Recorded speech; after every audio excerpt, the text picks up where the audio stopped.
Hi, I'm back. Did you miss me? Because here I am, folks.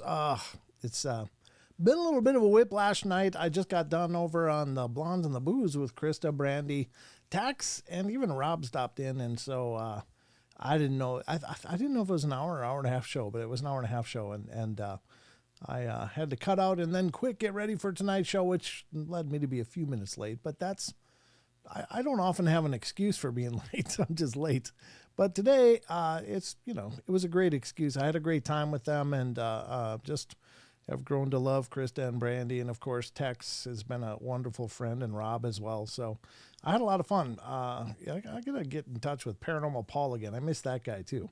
But hope you guys are doing wonderful. Thank you so much. Happy Friday. Happy Valentine's Day to all of you. And just know that I got you a Valentine. Ready? Here it is.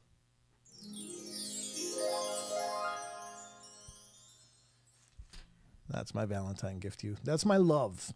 A symbol of my love to all of you guys who are tuning in, especially on this Valentine. I got to admit, I'm not a really big holiday person. It's like they keep inventing reasons for us to supposedly have to go buy stuff. And it's like, oh, God, you know what? I love everybody every day. I don't need a special day to love people, but, that's the way it is. You're welcome, Annie. Annie said, thank you. That's so sweet, Annie. You're such a grateful person. I appreciate that. Very nice. But just know that I sincerely do love you guys, and I appreciate you being here. Will you be my Valentine tonight? That'd be lovely. If you don't mind. If you don't have other plans, I'm just saying. So I got a lot going on. Obviously, Sheldon's not going to make it tonight. He did have plans for the night, so God bless him. He's busy. So, he's young. He's a younger guy. He's got a life. I've just got to come to embrace that. That I'm maybe not his whole world. So no, that's fine. But we'll miss him tonight, of course. And I am just here to make your night as wonderful as I know how, and hopefully it works out that way. Big D's over on the Rumble, and I think he's over here. Hardwick Big D's over here on YouTube as well. Hello to all you guys. Remember, we're broadcasting on 5 platforms. We are broadcasting on YouTube. We're broadcasting on Rumble. We're live streaming on Facebook Live going on right now. So if you're in Facebook Live, say hello. We will see your messages here as well, and on X, which is wonderful as well. So.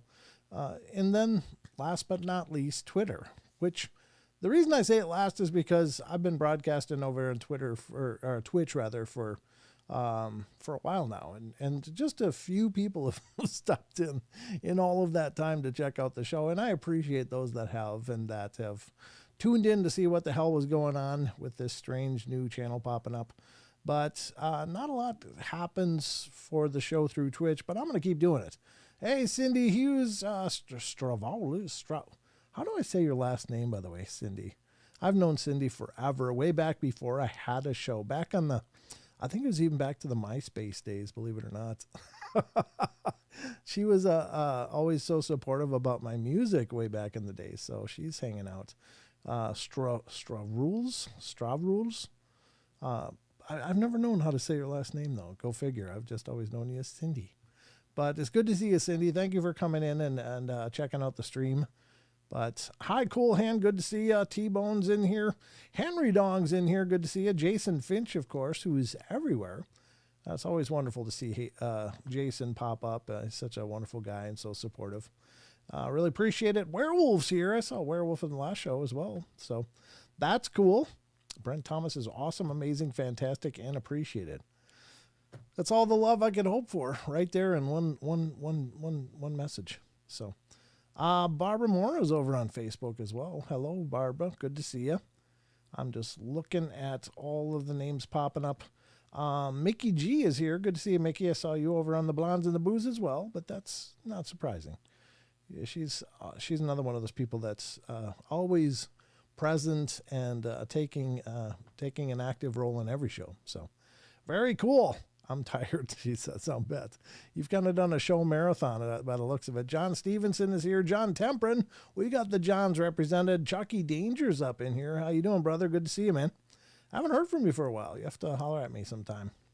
Send me a text, say what's going on. I got a million questions, but I don't know. I always think of you. I just don't always think of messaging. Hey, Jordan Cogburn, good to see you.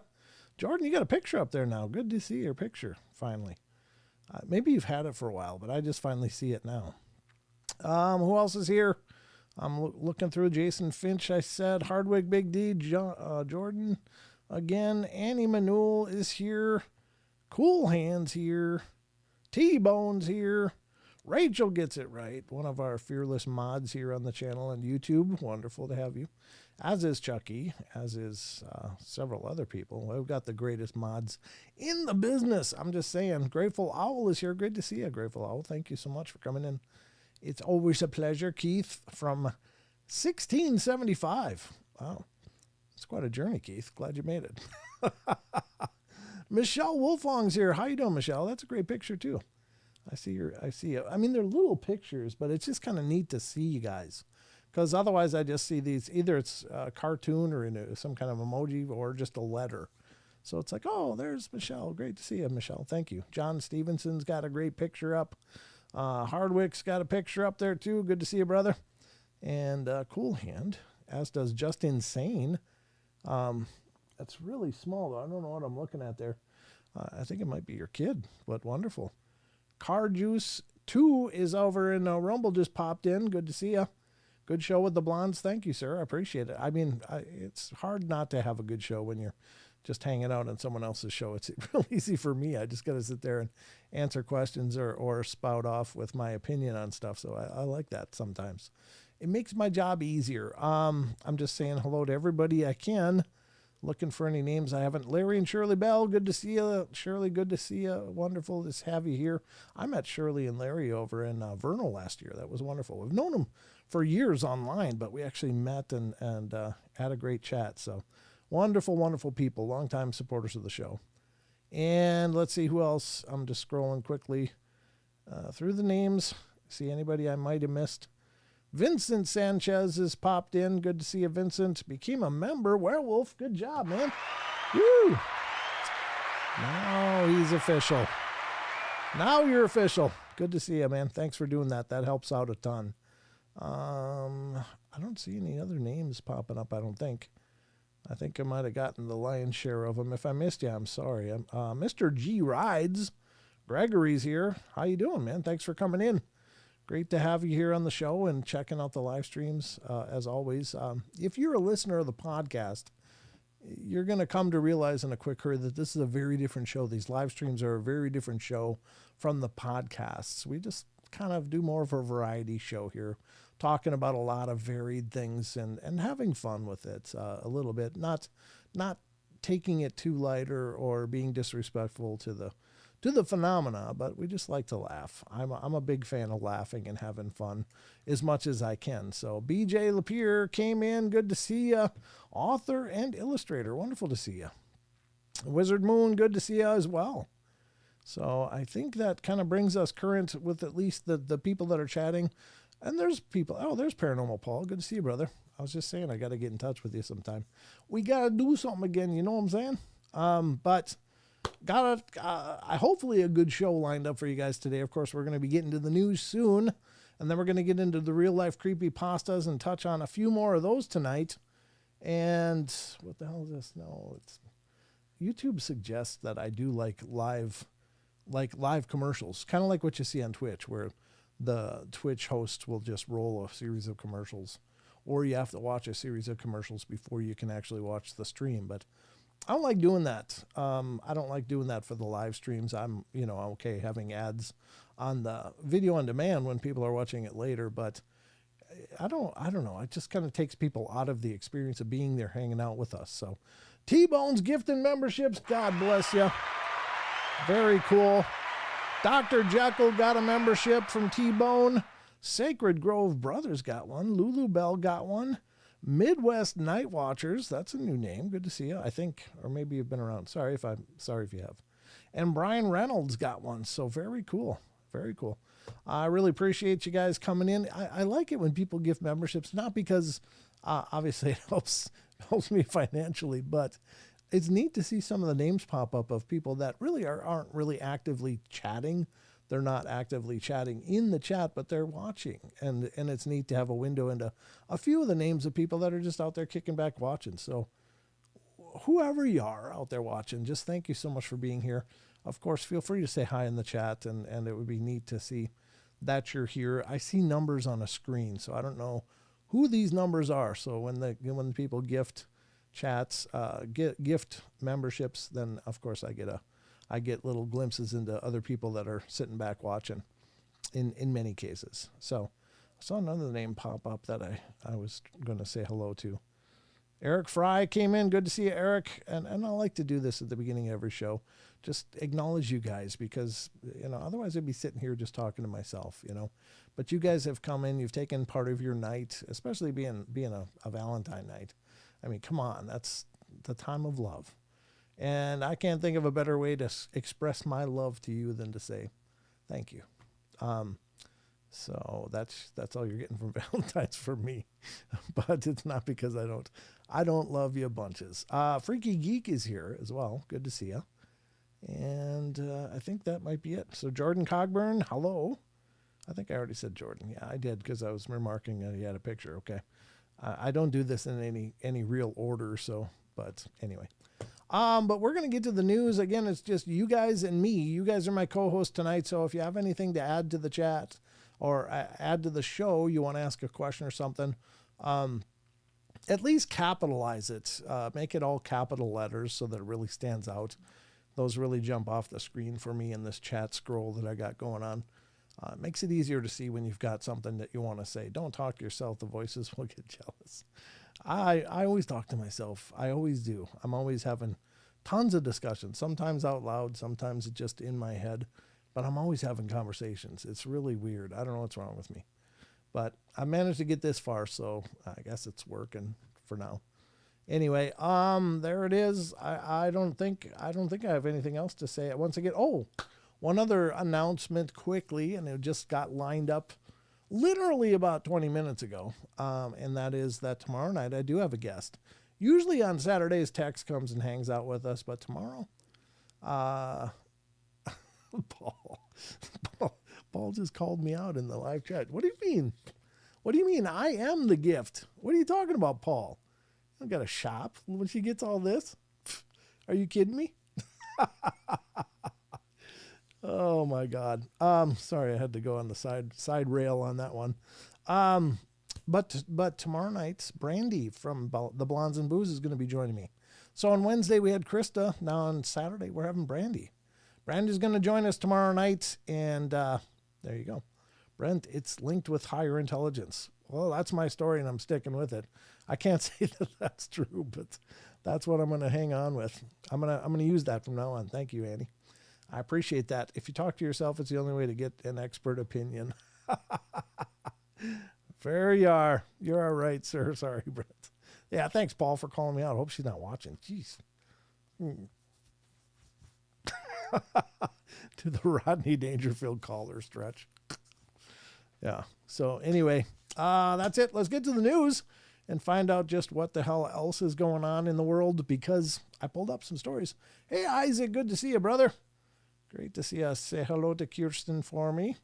Give her our love and hope everything's going good.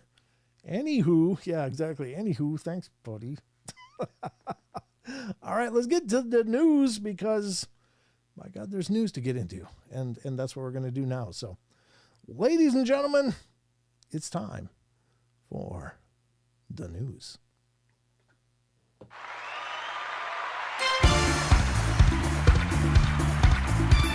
Not the nudes.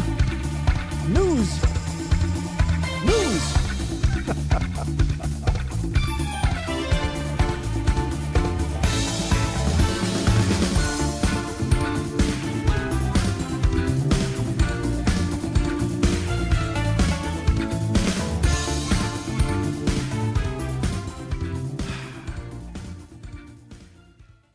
If you want to see the nudes, you got to head over to my OnlyFans.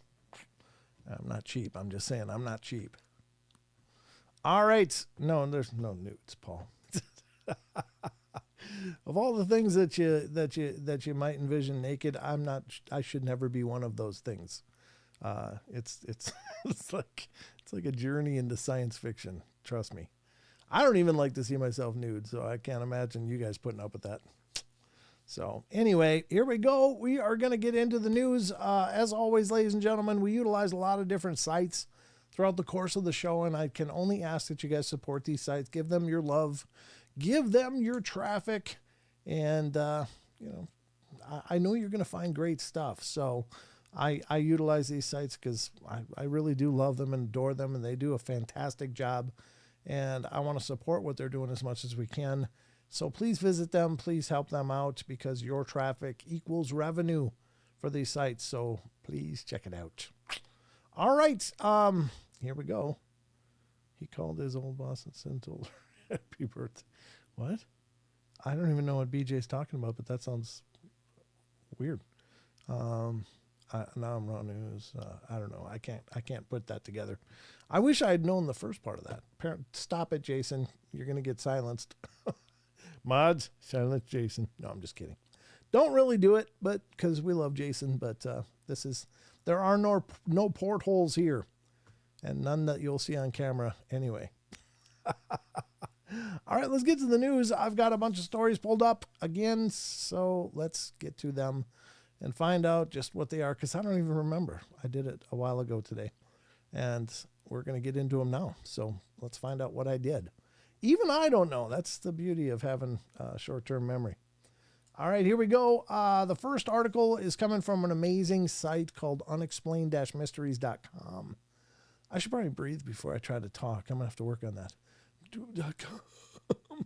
All right, and this is coming from the nature and environment section. And I saw this video earlier. It's not a new video. It's been around for a long time, but it kind of resurfaced again. So I thought, well, I like to kayak. I haven't done it for years, but back when I lived in Minnesota, I had a kayak, and I would just go kayak out up and down the river and get exercise. And I was looking pretty good too back then. I'm just saying, but I haven't been able to. It's still in Minnesota, so it's not here. But anyway, I love kayaking, and it's relaxing. It's enjoyable. It's really a neat experience to be right there on the water level and just on a quiet midweek day. Getting up at, I don't know, what time would I start? I'd probably go out at about 6 a.m. every day and just kayak up the river. It was dead quiet, no boat traffic on the weekdays. And it was so serene and beautiful and wonderful. And I loved it. But I'm betting this person got a whole different opinion of it now. And what happened? Well, let me just tell you. We're going to get into that now because according to unexplained-mysteries.com, insane video shows kayaker being swallowed by a humpback whale. Now, I don't know what could be a bigger nightmare. I guess it all worked out well, but what an absolute terrifying experience to just be kayaking along and suddenly a big humpback whale just comes up and you're in the mouth all of a sudden. You're in that mouth. So let's check it out. The incredible incident occurred recently in the Strait of Magellan off the coast of Chile. It's not how recently was this? Because I swear I saw this video like months and months ago. I don't know, maybe it's a time slip for me. Maybe I just came here from a Mandela effect or something. Anyway, let's find out. The incident, which was captured on camera by Adrian's own father, who was filming nearby, saw a huge humpback whale suddenly emerge from the water directly beneath him, engulfing both he and his kayak in one fluid motion. I thought I was dead, Adrian told the Associated Press. I thought it had eaten me, that it had swallowed me. Yeah, it's like Jonah. For a brief second, his father looked on in horror until, as quickly as it had begun, the incident ended with Adrian being released back into the water by the creature. Yeah, apparently they don't have a hankering for kayaks. Fortunately, he hadn't suffered any injuries, but the freezing water was still a major concern. When I came up and started floating, I was scared that something might happen to my father, too. That we wouldn't reach the shore in time or that I would get hypothermia, he recalled. As luck would have it, however, they were both able to make it back to shore in one piece. You can check out the video of the incident below. Now, here we go, folks. If you haven't seen this, I just can't imagine. This is coming from the Independent YouTube channel. It's got 988,000 subscribers. Good job, guys. Wow, they got a lot of subscribers. I don't know what they're doing wrong or I'm doing wrong. All right, let's check out the video, and you can see what happens. Here it goes. I'm not playing any music, just in case. Oh, great, lag. Let's hold on, wait for my computer. There we go. There we are. And they're just having a kayak adventure, and then, oh, it's like freaking Pac-Man or Jaws or something. Before quickly releasing him unharmed. Oh my God. Can you imagine? There's the whale too. It's like, oh, you taste like hell. Look at that. Just, oh, done. I mean, if it had just swallowed, it would have been over. There he is. That's crazy. Crazy, crazy stuff. What a nightmare. What a nightmare that would be. So there you go, folks. That's what it looks like to get eaten by a humpback whale. And then regurgitated, thank God, or spit out. I guess he wasn't really in the stomach or anything, but the whale's like, I guess it's like you're eating a steak and you run into a big piece of broccoli and you're like, well, look, you know, something like that. I don't know. What a terrible situation that is, though. So there you have it. That's what it looks like to get eaten by a humpback whale. Imagine being the father in that situation. No, I can't. I don't know what you would do, but I would probably have a stroke right there, like, you know, and then I'll see you on the other side. But I'm glad it worked out. And then being in that water, I'm sure that water is probably not very warm, obviously. But what a terrifying situation that would be. Sorry, I got to rub my eyes here. There we go. I think I can see again. But that's what it looks like. I mean, it was just literally like, oh. Could you imagine if there was still megalodon, or maybe there are? I'm not saying they can't be there, but that's what it would be like to be eaten by a megalodon, because I think they were probably about the size of a humpback whale or a blue whale. I mean, they were enormous, and they would just be literally done, over. Yeah, that would scare me silly too. You're right. So there you go. Yeah, crazy, crazy stuff. So that's the first story tonight on the news. Da news, not da nudes again. We don't roll that way here on the portal. But anyway, let's get to the next story, because there's more. I'm gonna give you two more at least. We'll see what else I got pulled up here. Oh yeah. This one was, I don't know how long this one is. Let me check. No, it's not too long. I don't understand what Isaac was thinking in this one. Not Isaac in our chat, but a different Isaac, folks. And this is actually probably a little more well-known than the Isaac in our chat, but here we go. And this is from unexplained-mysteries.com. Letter penned by Isaac Newton in 1704 predicted when the world would end.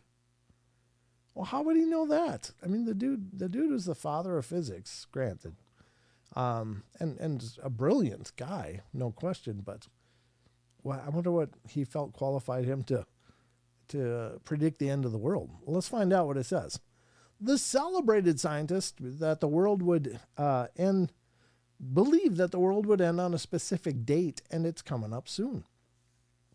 Newton, who famously came up with the theory of gravitation and thermodynamics, of course, as well, after he saw an apple fall from a tree, also formulated the laws of motion and helped to refine the scientific method, among other things. And he is still widely considered to be one of the most accomplished and influential scientists in history. Less well known, however, was his work on establishing the precise date of the end of the world. Yeah, I was today old when I learned that he was fancying himself a predictor of the end of the world. Newton was a Christian, and a large amount of his writings concerned theology and even alchemy, representing a body of his work that is rarely referenced relative to his scientific accomplishments.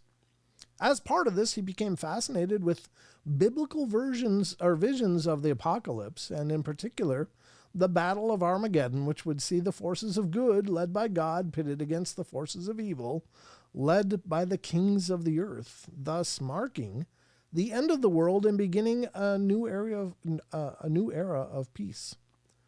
In a letter he wrote in 1704, Newton outlined the conclusions of his efforts to calculate the precise date of this battle by using historical dates as well as dates from Scripture. So then the time times and half a time are 42 months, or 1,260 days, or 3 years and a half. Reckoning? What is reckoning, I guess? 12 months to a year and 30 days to a month, as was done in the calendar of the primitive year, he wrote. And the days of short-lived beasts being put for the years of lived kingdoms and period of 1,260 days, if dated from the complete conquest of the three kings AC 800, will end AC 2060. It may end later, but I see no reason for its ending sooner. According to science historian Stephen D.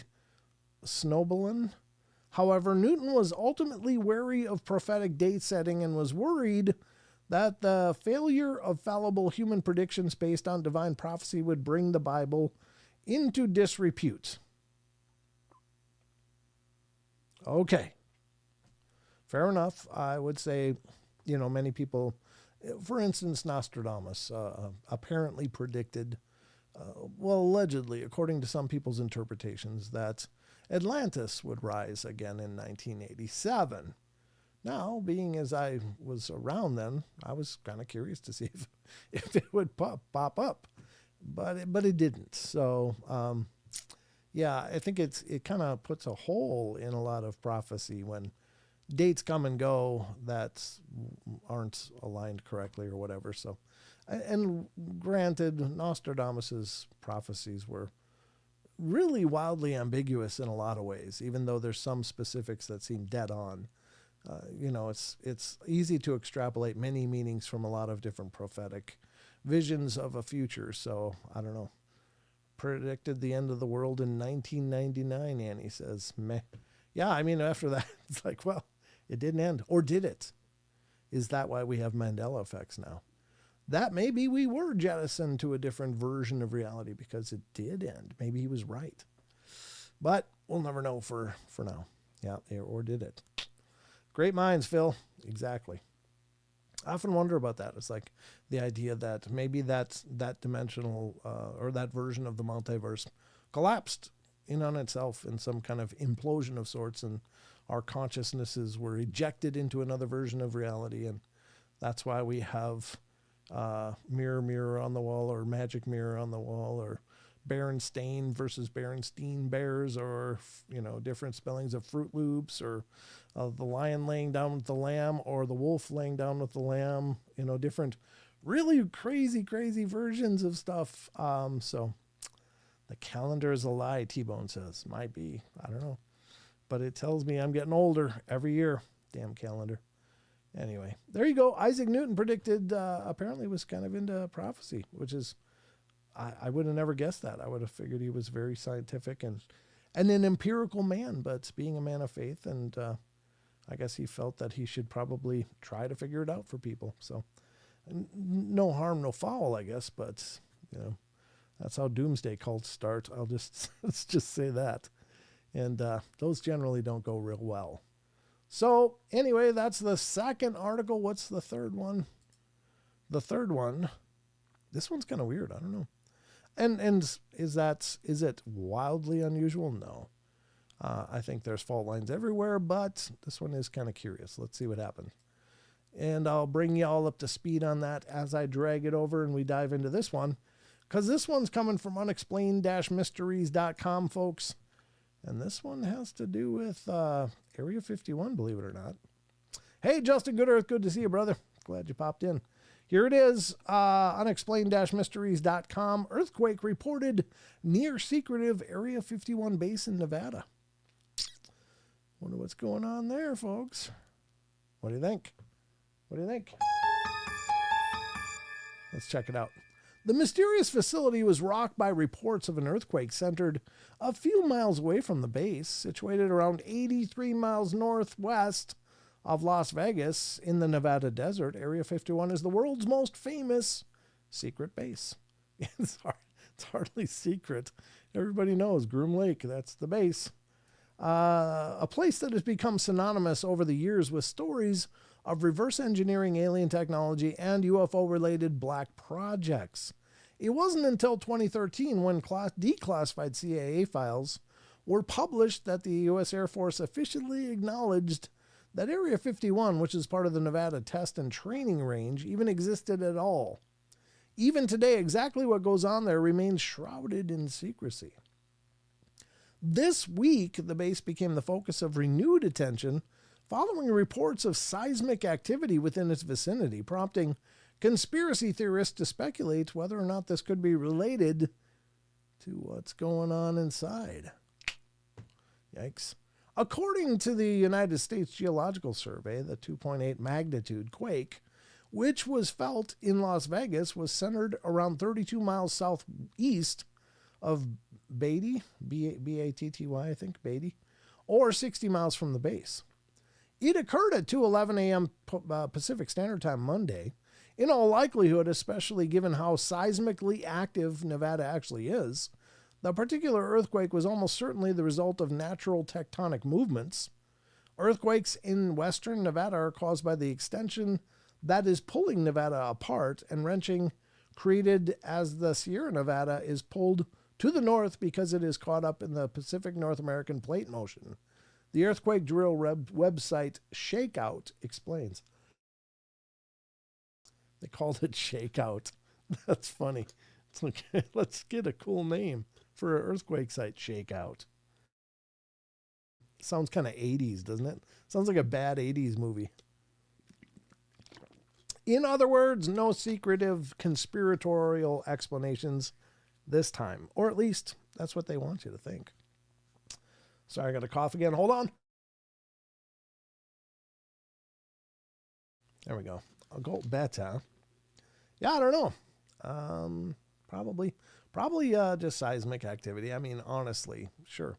I experienced my first earthquake ever in my life being a Minnesota native. I lived in Michigan for a little while, near Flint, but other than that, I was basically a Minnesotan my whole life and never had a concept for earthquakes. But it wasn't until I moved out here in the north tip of Idaho that I felt my first earthquake. There was a 2.6 magnitude earthquake that was epicenter was literally like 2 miles away from me.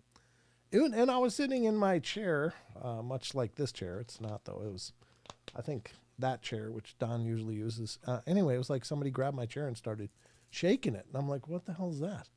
What's going on? Like, I had no concept for the fact that it could be an earthquake. Now, Mrs. Portal is from Indonesia, and she went, hey, it's an earthquake. She was freaking out. And I'm like, oh, what? Really? So I felt my first earthquake here. Yeah, Grandizer, I'll get it to you in a second. I just didn't want to break up my anecdote with a question quite yet. But anyway, yeah, I think there's a lot of faults, whether extinct or just maybe not active, but there's fault lines everywhere. So let's see what Grandizer said. Brent, your thoughts on when Area 51 was stormed?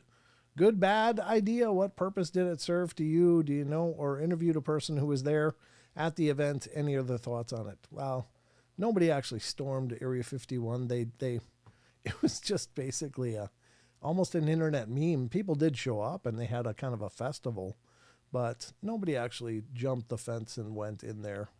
So I don't think it mattered. It was just kind of an internet meme that just went viral. I think it was pretty much a non-event. I don't think they accomplished anything other than just having maybe a fun time. But some people went there thinking, yeah, can't kill all of us. Let's do it. And why they think that, I don't know, because, it's a military base. They got plenty of things to kill a lot of people. My God, they could carpet bomb the people. And I don't know if you've ever seen any videos from out of Iraq, but like that highway where they bombed it, it was like shells of vehicles for miles that they just went and dropped these carpet bombs and literally rained hell on those retreating Republic Guard. And yeah, terrifying stuff. So I don't think a bunch of internet hypesters would make it far in there. So I don't know. It's not. It would take, it takes a special kind of person, and I don't know if it's a good special or not. I mean, it has been in the history of like warfare, people that can look at a machine gun nest that's shooting at people, like Normandy. When you think of Normandy, I mean, how would you like to be one of those people doing that? But those people did it. They ran into that live fire and just did it, and they watched people get chewed to hamburger all around them, but they still went. And I don't think that kind of courage is represented really well in our more current generations. I just don't think. I think people would like, nope, I'm done, and just go the other way. There's no way. But anyway, no, don't drink the Flint water. I didn't drink it. The Flint water thing was, I was near Flint. I was actually in a county called Lapeer County, and the town was Lapeer. Michigan, and they didn't have the Flint water issues with lead pipes and all kinds of bad pathogens in the waterways. So that was specifically a Flint issue. But yeah, anyway, there you go. So that's my take on the storm in the Area 51. I think it was a non-event. I think it was an internet meme that people just kind of gripped onto, and some people made the journey, and they ended up having a bit of a festival with it, but it's not like they accomplished anything. So that's my take on it. But that's going to wrap up the news, because that's the news. That's it. That's what we got tonight. So I'm going to close that one, and then I'm going to put this here, and I'm going to say, let's get back to the rest of the show.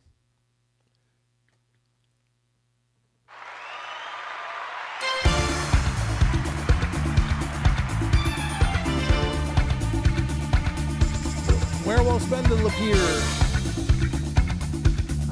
It's not spelled that way, though. It's literally Lapeer. Lapeer.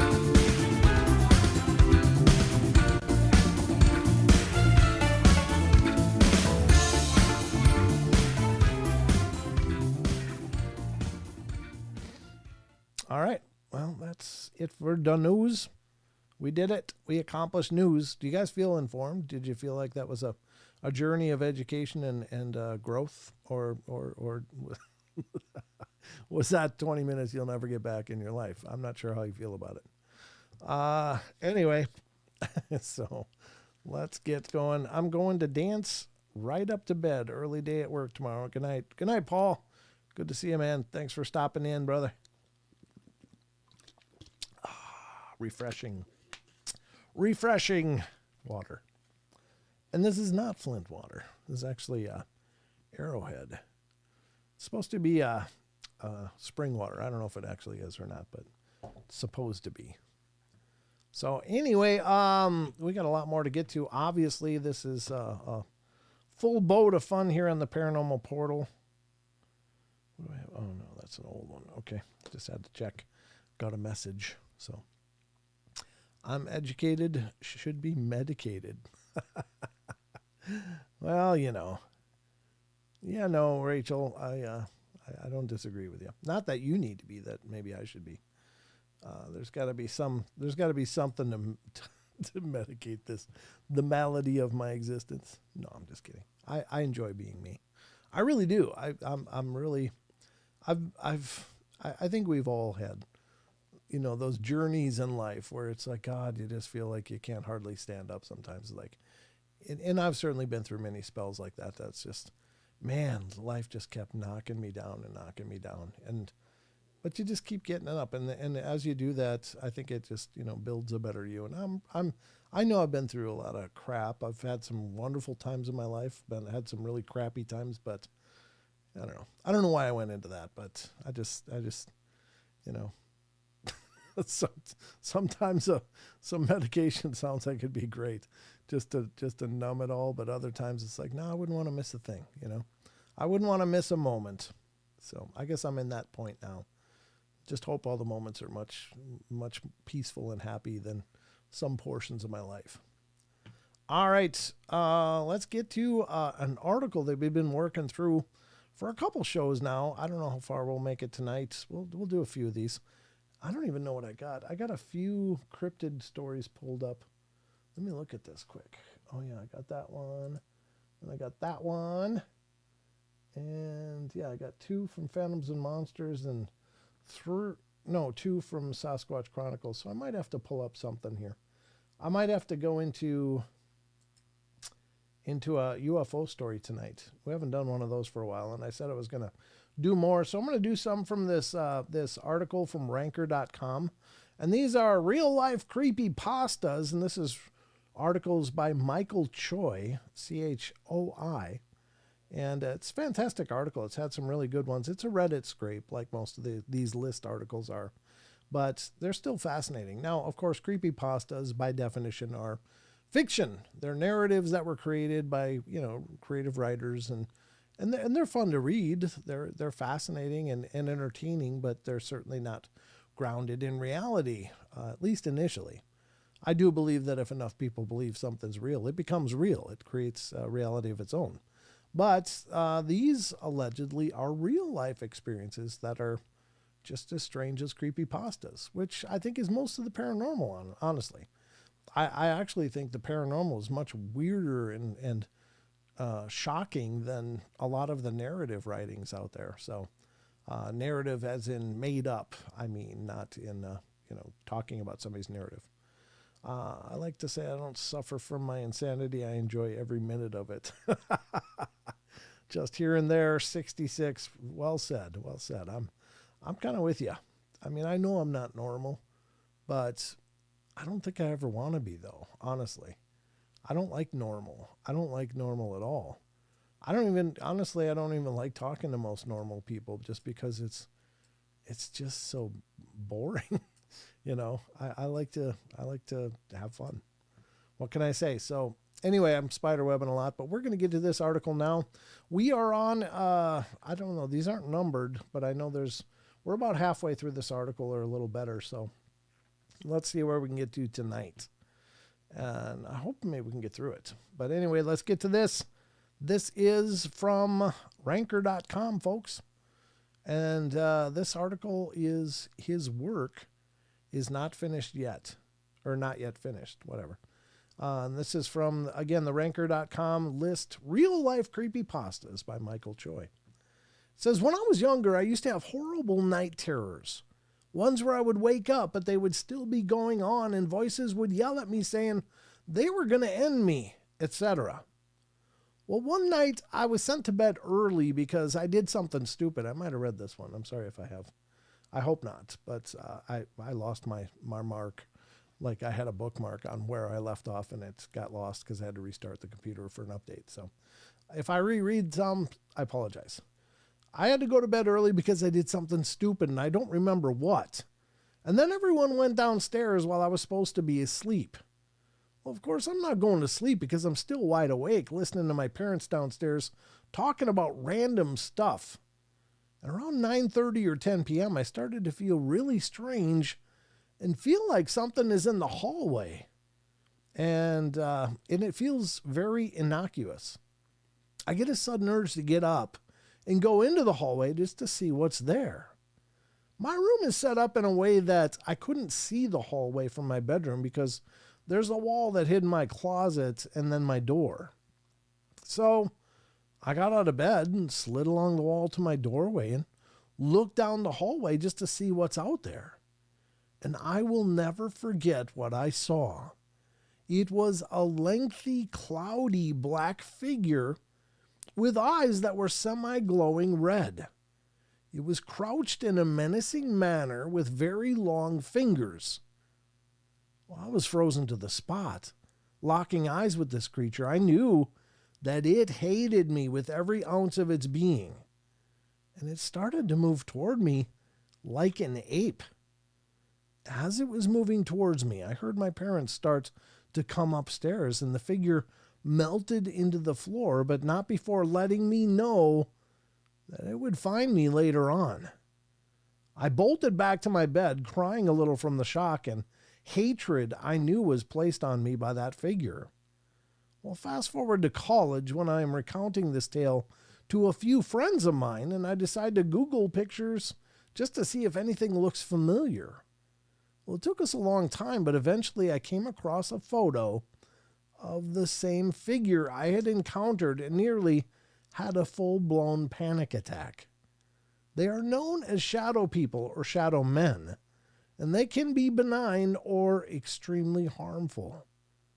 I still wonder to this day when I will see it again, and if it will finish the job it meant to do nearly 10 years ago. Yeah, that's horrible. I don't know, that whole I hate you. It doesn't sound like shadow people. It sounds almost much darker. And that's not to suggest that shadow people can't be dark and horrible. There's plenty of people that have experienced these shadow beings, whether they are shadow people or not. I don't know, but I tend to think that, I kind of subscribe to the whole idea that they might be more utilitarian, in that they are drawn to negative energy to cleanse it and to purify it, so to speak.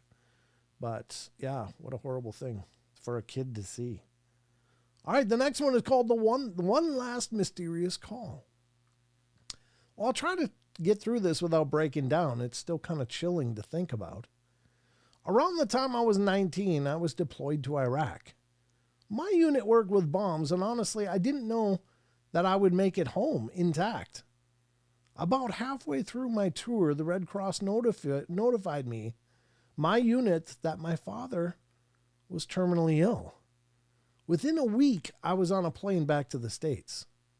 Now, my dad being ill was something I had grown used to. He was strong, though, and I never expected to actually lose him. I lost my mom when I was 7, and my father's lungs had collapsed shortly before then, and he was on oxygen and needed a wheelchair to go anywhere. Medication by the handfuls were needed every few hours, and he gained weight from limited movement, developed diabetes, and had already beaten cancer once. I never expected to lose him, and he wasn't the type to ever give up. I arrive home and head to the hospital, and he assures me he's fine, they're just overreacting. I visit him every day I'm there, but he tells me he'll be fine by the time I get home for good. Well, I reluctantly go back overseas. I call his hospital whenever I have a few minutes of free time, and we're near a call center. Well, my deployment finishes, and he kept his promise. He comes home from the hospital because he says he doesn't want to end his life there. He gets worse and goes back. The family all visits, but we know he isn't improving. One day I'm at home and the phone rings, and it's an unknown number, so I just don't answer it. It goes to the answering machine, and a very raspy voice mumbles, "Call the hospital." It's my dad. I grab the phone, but he already hung up. So I call. And they tell me he's been intubated for the past couple hours and just started going into cardiac arrest. He's non-responsive, and we need to come and say our goodbyes. Well, I argue that he just called me, and she says, that's not possible. They've been working on him for some time now. Well, I hung up and I told my family the news. My sister and I stared at the answering machine. We played the tape again and again. And that was the last time I heard my father's voice. I'm a skeptic. I don't believe in the paranormal or ghosts, and I cannot come up with any logical explanation. I still get watery-eyed just thinking about it. Wow. That's such a powerful story. I love those stories. I think it's amazing that, I don't know, they can do that, or maybe something does that on their behalf. I don't know. I'm not sure the mechanics of it. Obviously, we just don't know, but wow. Freaky Geek, lurking. That's okay. Freaky Geek, have you always spelled your name that way, or is that a different spelling? I thought it was an E-E-K. Showing up, lurking while working, traveling, be safe, like the hit button. I like the hit the like button and change top to live chat. Well, there you go. Anyway, it's a different spelling. Ivy Ramirez, thank you for the live. Of course, Ivy. Thank you for stopping in and being here. It's nice to have you here. Nice to meet you. I just looked up at the right time. I'm just looking to see if anybody else has sent out anything. Rachel says, come to think about it, I dream a lot about service elevators. They seem to lead to the back rooms. Also, the Eaton's furniture department with fully set up living rooms in different styles. 1970s. Where's this, Rachel? That sounds fascinating. I mean, I lived through the 70s, and I can tell you the 70s were were not good decorating years. They were just awful, awful, awful. At the time, they looked cool, I guess, because it's weird when you look at that. I'm always fascinated by this because I look at the clothes that I used to wear, and when I used to wear them, I thought I looked great, like rust brown corduroys and terry cloth shirts and stuff, and I thought, this is great.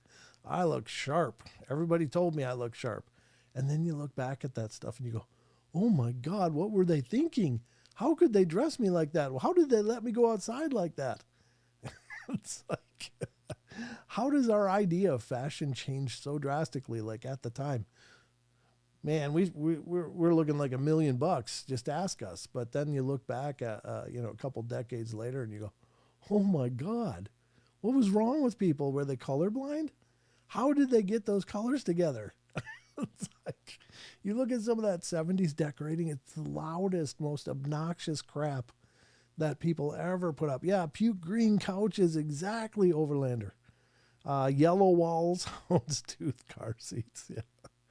It's so weird. Yeah, shag carpeting in the living room, acid green avocado. Yeah.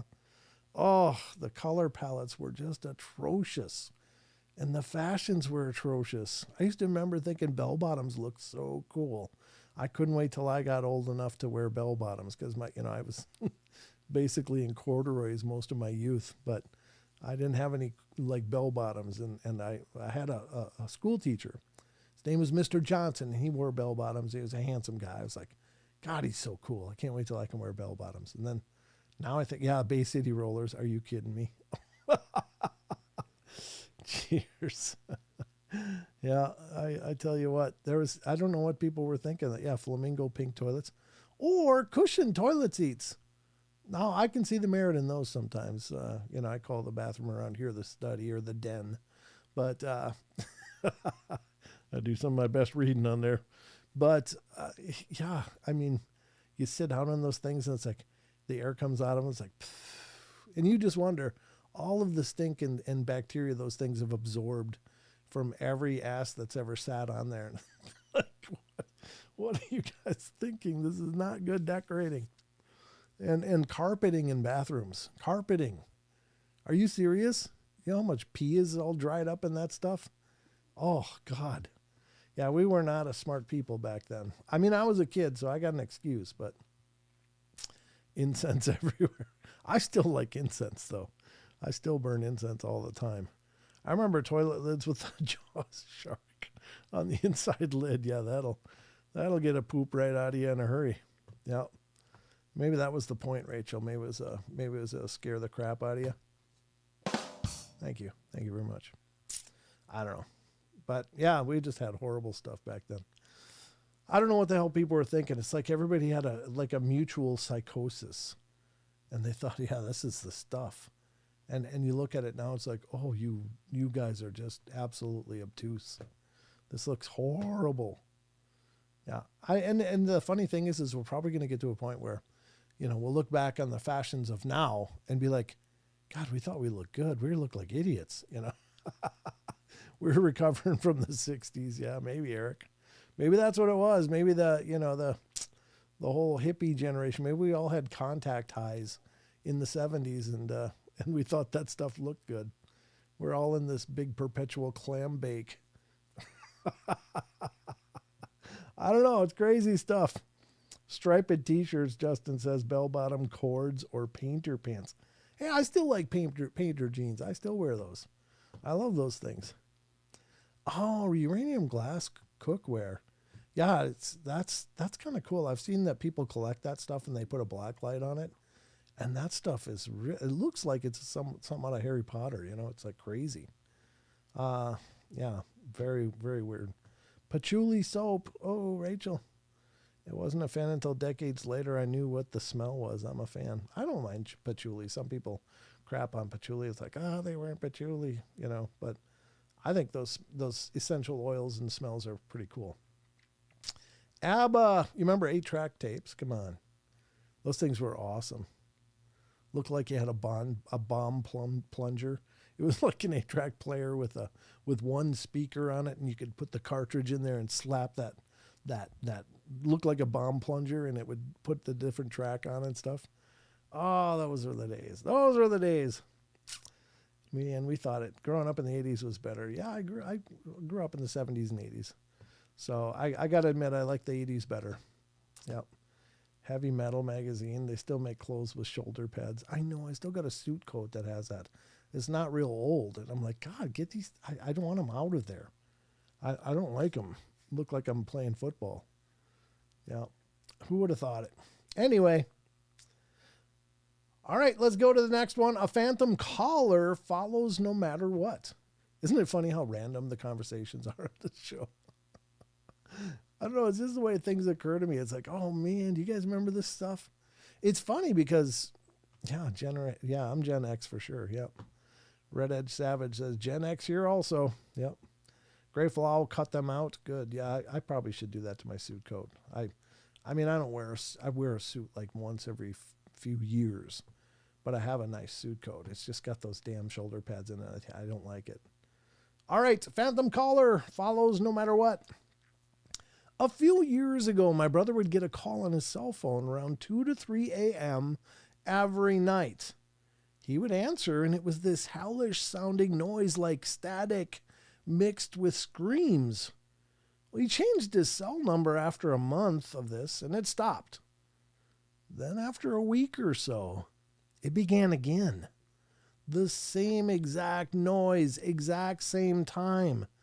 And finally, one day he decided to backdial the call, and it was an old man that had no clue what he was talking about. Still, the calls persisted. If he didn't answer, it would call a few more times, but no messages were left. Well, he decided to say screw it, ended his contract with the phone company, and switched to a new one. And then got another new number, and you guessed it, the screaming static calls continued after a short delay. But this time, he was terrified every night, unsure why this was happening. He backdialed the number again and got a different person. Well, around this time, he lost his job and his phone, and the call stopped, of course. His phone was disconnected now, so one day my mom asked me to listen to this weird message she got on our home phone. It was the static screaming. We showed my brother, and he was freaking out. He backed out the number, and again it said the number was disconnected this time. And never heard from it again after that. Yeah, that's creepy as hell. That's not even good. I don't know. Is it possible you could get phone calls from hell? And what would you do? What would you do? Because here's what I would think. I would think it was somebody that I knew that passed, but they didn't have a good afterlife experience. They got put somewhere that was bad, and maybe you can't hear them, but maybe they're reaching out for help.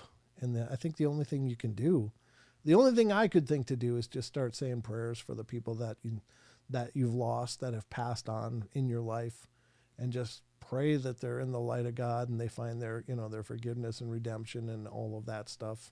Whatever you believe. But I don't know. There was this one story. It was a guy who played Bubba Gump on Forrest Gump, and he was on like Celebrity Ghost Stories. This is back in the, I don't know when it was, early 2000s, when it was on TV, and I think it was that guy. But he was talking about how he grew up in the hood, kind of, and he would always go visit his mom. Even after he was acting and starting to get famous, and his mom starts, "Don't come around here. Don't come around here. Don't come. I want you to get in your car and go right now." And she was like, "Why?" She's like, "I can't talk about it. Just go." And so he did. And every time he kept trying to come back, she would just say, "Go. I don't want you here. You can't be here right now. There's not good things going on. You need to go." And so he did. And then he found out after his childhood friend died. They were really close growing up, but this kid was This guy was always in on the, the bad stuff. He was in the gangs and, was into all kinds of dirt and ended up getting killed. So he lost his life, and which was sad, of course.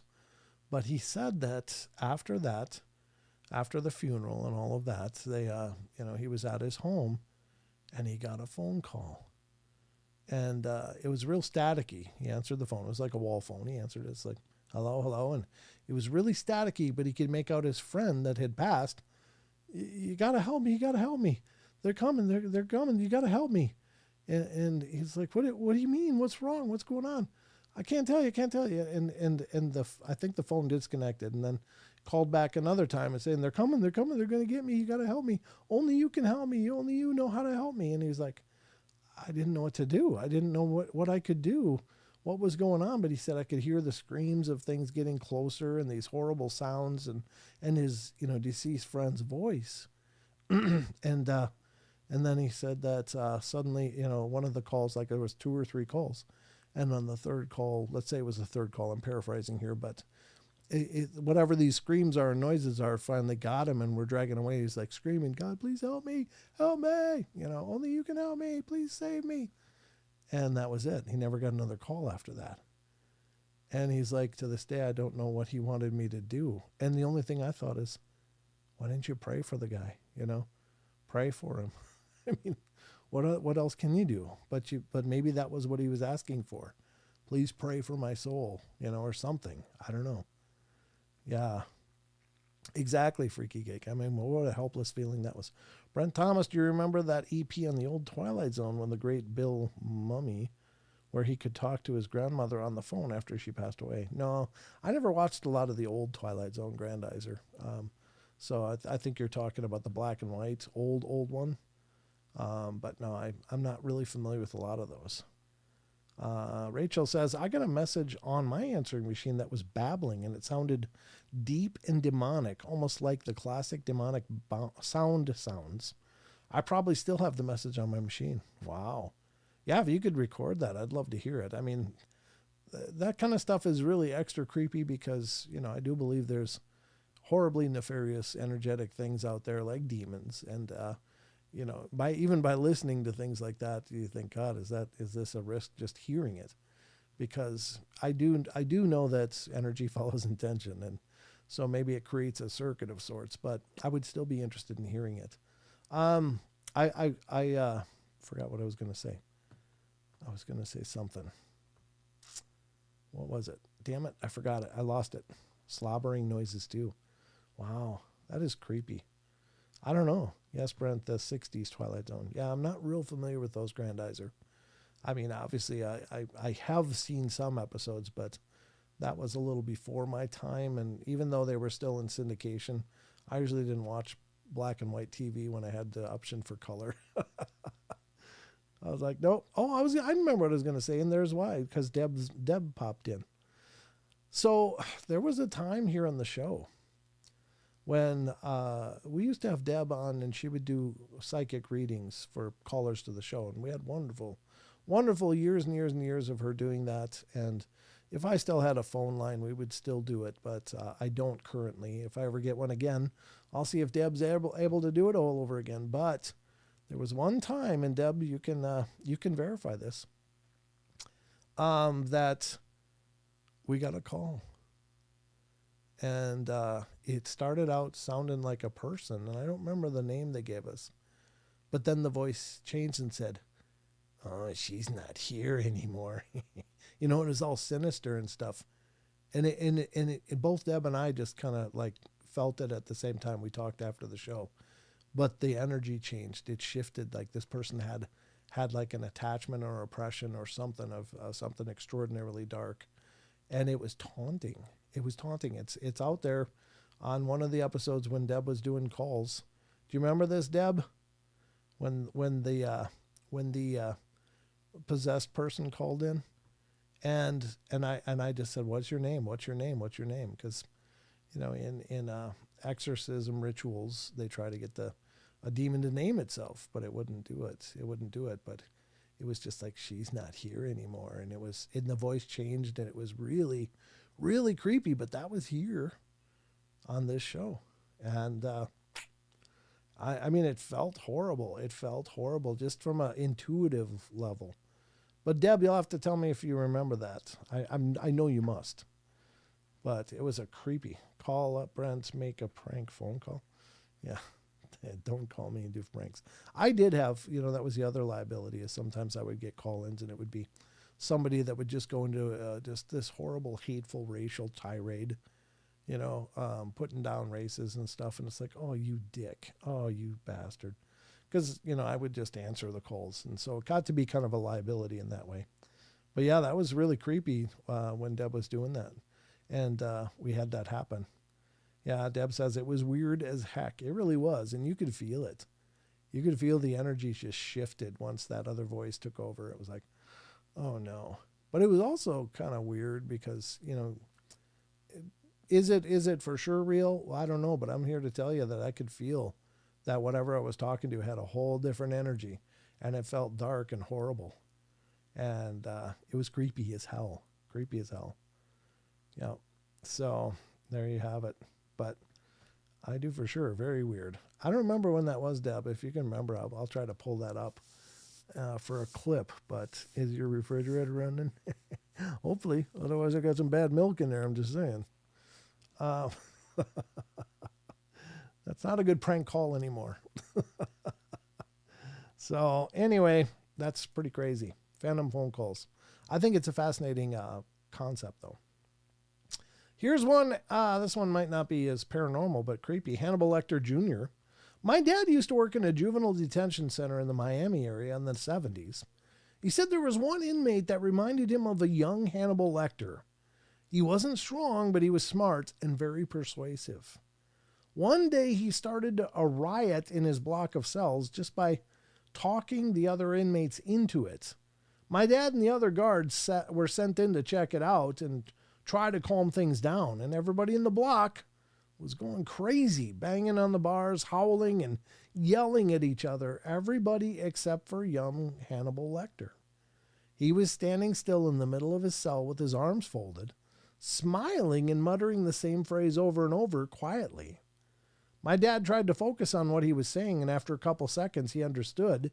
The inmate was reciting my dad's home phone number. Oh, that's a dangerous person. Oh, my God. Yikes. Here's another one. Haunted plantation piano playing.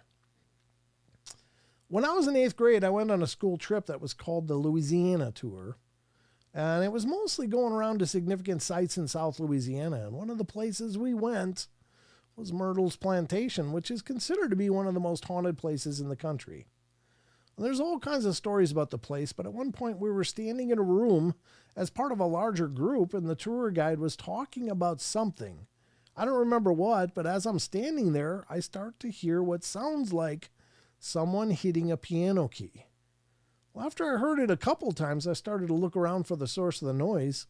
I didn't see a piano, but I kept hearing it. So I asked my friends who were standing near me if they heard it, and they said no. When I heard it again, I said, there it is again, and that they must have heard it. They thought I was crazy. So I went back to looking around the room. Everyone's eyes were on the tour guide except for one woman, and she caught my eye and pointed at me, and then at her ear with a questioning look. I realized she was asking if I heard it too, and I nodded. At this point, the tour guide starts telling a story about a soldier who had died there and that he played the piano, and multiple guests had reported hearing him playing in the night.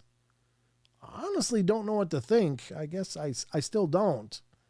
I talked to the woman as we were all leaving the room, and she had heard the exact same thing as me, but her husband and her son had not heard it.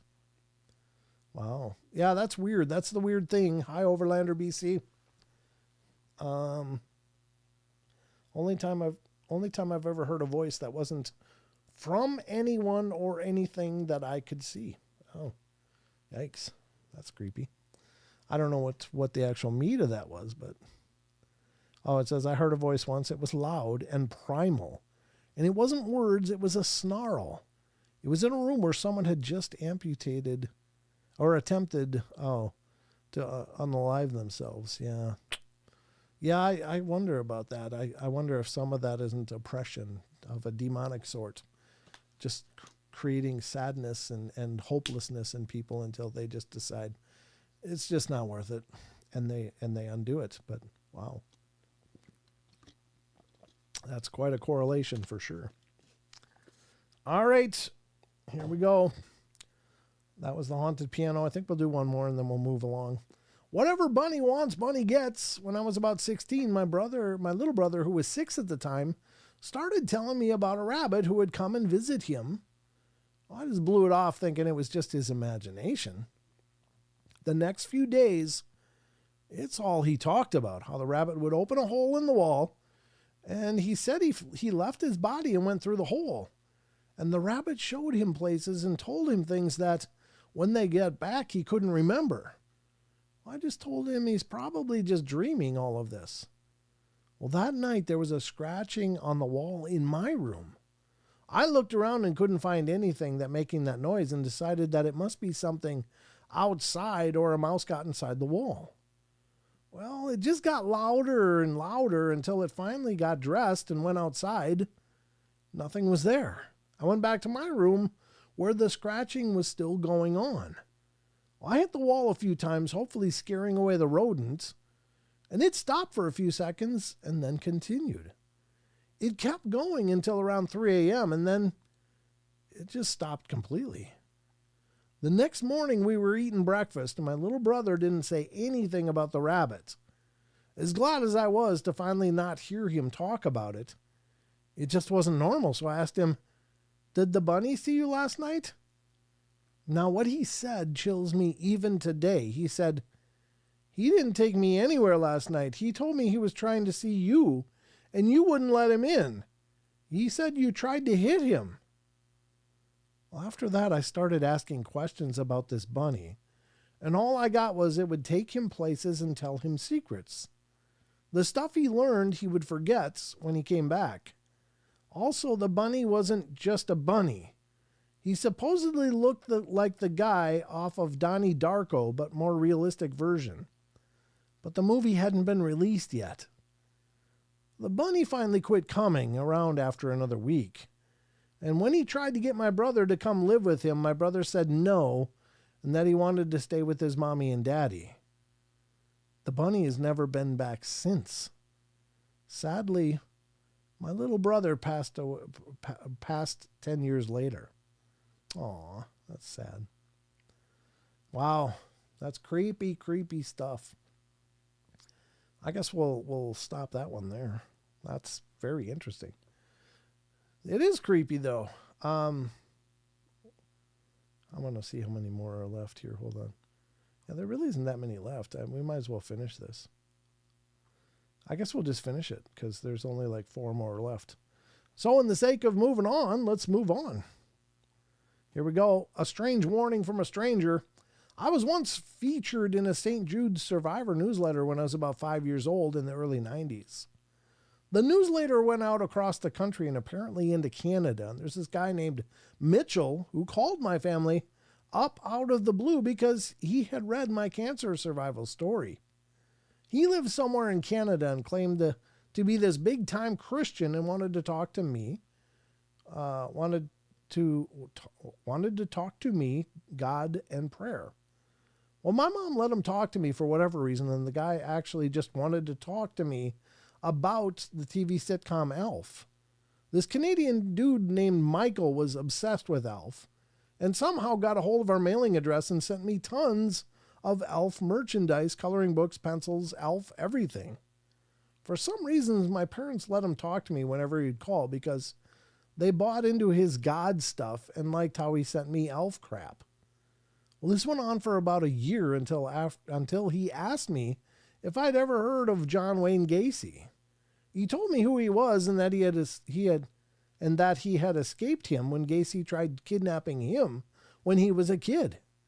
He told me I should tell my parents they shouldn't trust strangers because you never know who you could really be talking to.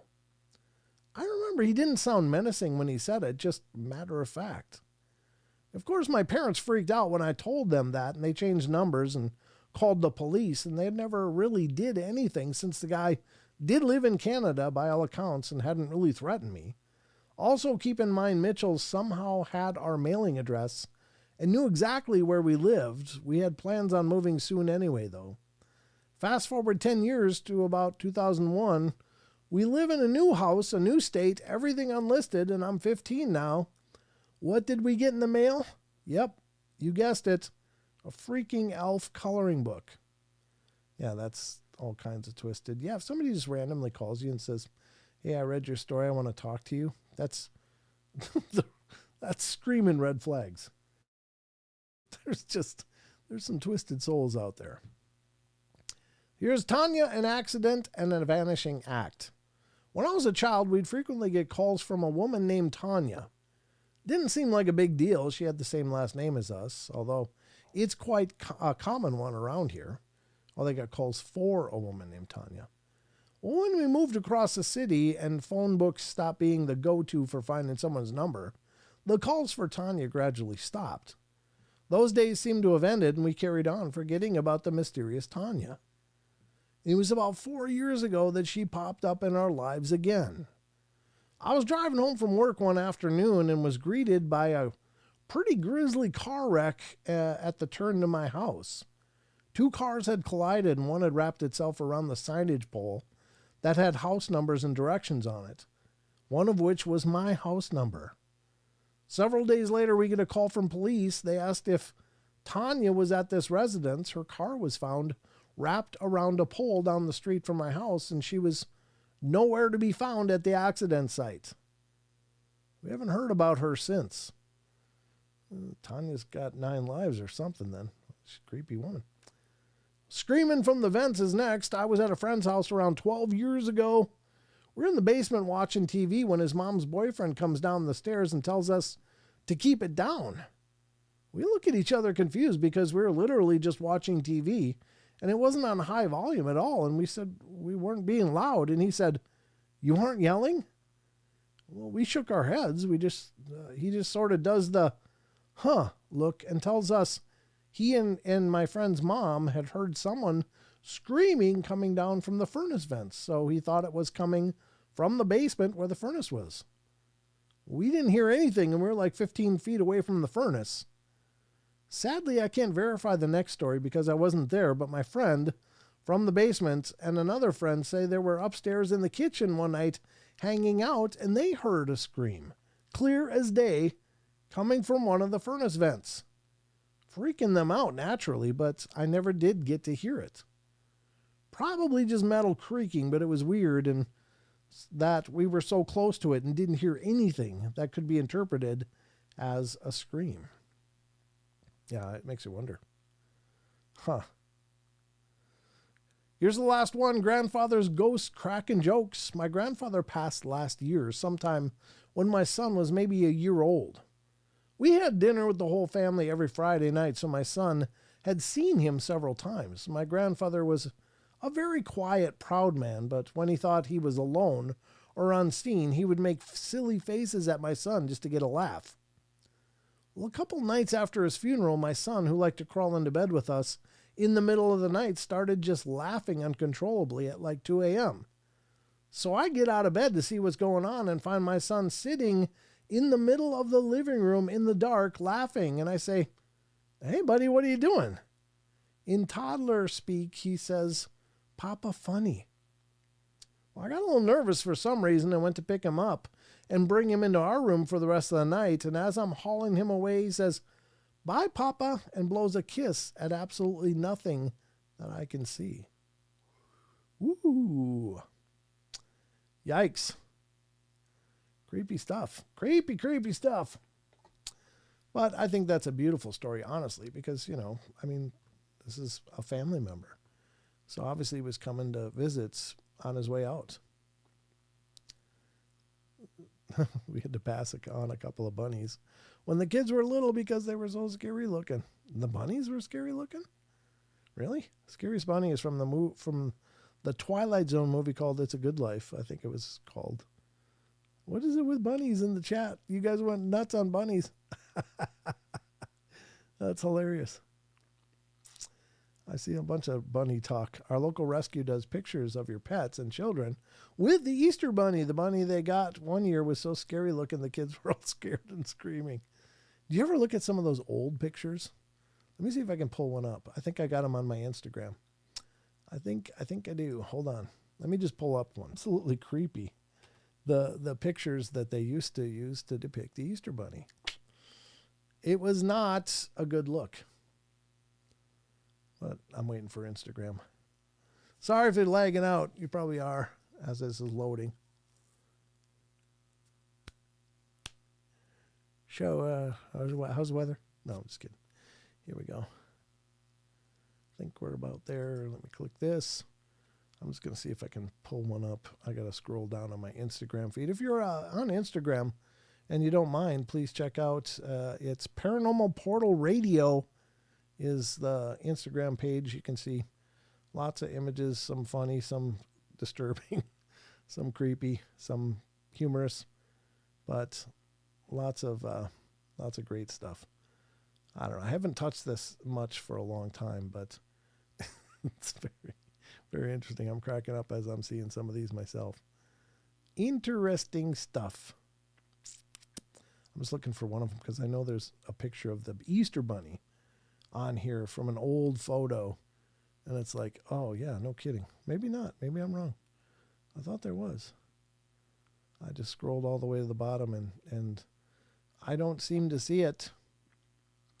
I guess I could just Google creepy old-fashioned Easter bunny photos. All right, let's see. I got to go to images here. See what pops up. Yeah, here you go. Here's some nightmare fuel for you.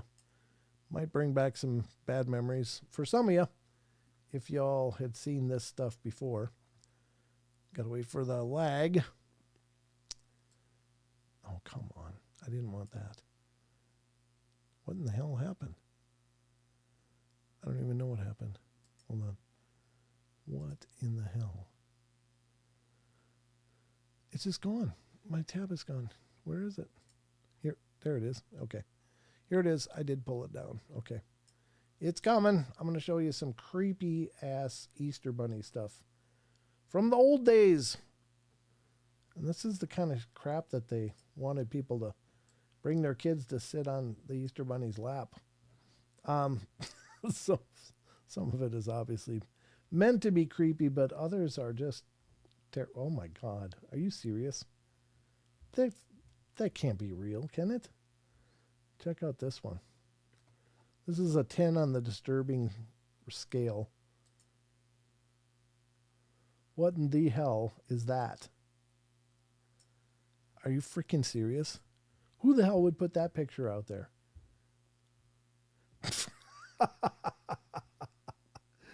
Oh, no. Look at this one. Oh, dear God. Look at that baby. There's no love there. This is not a tender, beautiful moment at all. This is a bad emotional scar happening in front of us. That is not good. Look at this creepy one. The kid doesn't seem as bothered. I'm looking for another one here. Let's see. Yeah, let's scar our kids for the sake of a family picture, folks. I'm going to look here.